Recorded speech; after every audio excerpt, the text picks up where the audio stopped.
جہاد اور دعوت کے لیے جو اس نے ذکر کا لفظ استعمال کیا ہے، تو اگر آپ صرف اسی آیت کے اوپر غور کریں کہ فَاذْكُرُونِي أَذْكُرْكُمْ وَاشْكُرُوا لِي وَلَا تَكْفُرُونَ، تم مجھے یاد کرو تو میں تمہیں یاد کروں گا اور میرا شکر کرو ناشکری نہ کرو،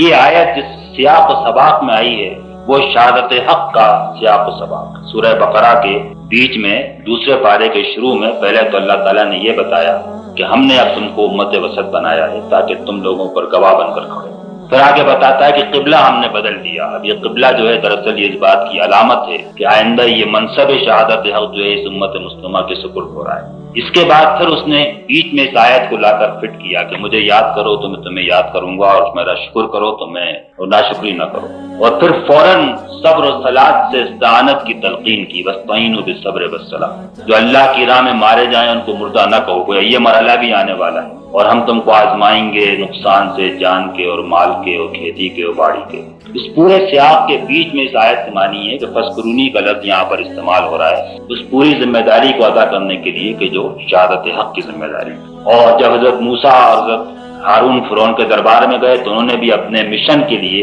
یہی لفظ استعمال کیے کہ نسبحک کثیرا ونذکرک کثیرا، تاکہ ہم کثرت سے آپ کی تسبیح کریں اور کثرت سے آپ کو یاد رکھیں۔ اور سورہ مزمل میں جب اللہ تعالیٰ نے حضور کو حکم دیا کہ راتوں کو کھڑے رہو اور قیام کرو، قرآن کی تلاوت کرو، آدھی رات اس سے کم اس سے زیادہ، تو ماں فرمایا ان لک فی النہار سبحا طویلا،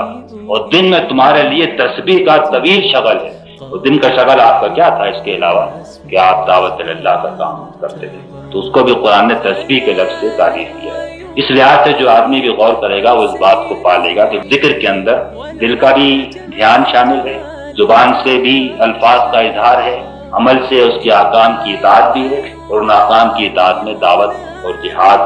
اور شہادت حق کا کام بھی اسی کے اندر شامل ہوتا ہے۔